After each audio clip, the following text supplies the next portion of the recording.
In this tutorial, I'll go over the steps that I use to create a round pillowcase using just any kind of fabric scraps that you have lying around and want to make use of. The supplies that you need for this tutorial are some fabric scraps, some stuffing for the pillow, something to cut with, and of course just your basic sewing supplies. So your first step is going to be to create your circle for your pillow design. I made a 10-inch diameter circle, or if you want to download the pattern that I have the link in the description below to a blog article with this tutorial. So you can download just the circle pattern there and cut it out if you prefer. If you're making your own circle pattern, just don't forget to add your seam allowance. You also want to make a strip for the side of the pillow. To do this, you want to get the circumference or the length around the edge of the pillow. The easiest way to do this is by using the mathematical formula, which is circumference is equal to pi times the diameter. So that's, in this case, 3.14 times 10, so 31.4 inches.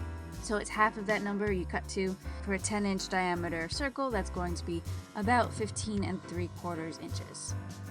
Now you want to arrange your fabric scraps and cut straight edges. Get creative arranging your scraps however you want. Move them around until you're happy how they look. And you want to make sure all of your pieces have straight edges on the inside, so where they're going to be sewn together, you generally want to make sure they have straight edges. The outside of the pieces don't matter as much, so don't worry about that.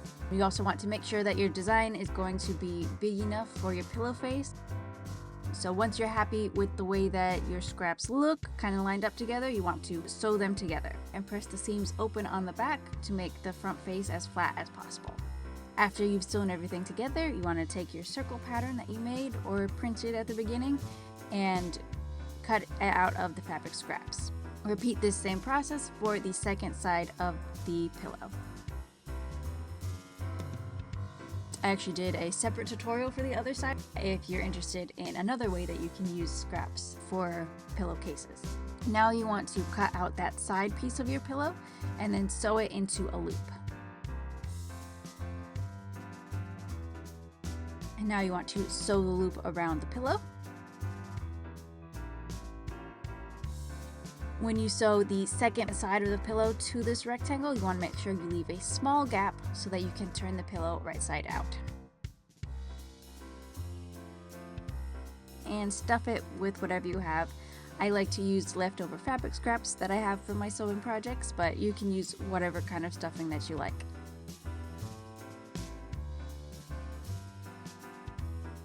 Now all you have to do is sew up that gap. You can hand sew it with an invisible stitch if you want to, or if you're lazy like me, you can just machine sew it closed. Depends how perfect you want your final pillow to look. And that's it, you've finished your pillow. If you want the step-by-step instructions for this tutorial, check out the blog post that I have linked below.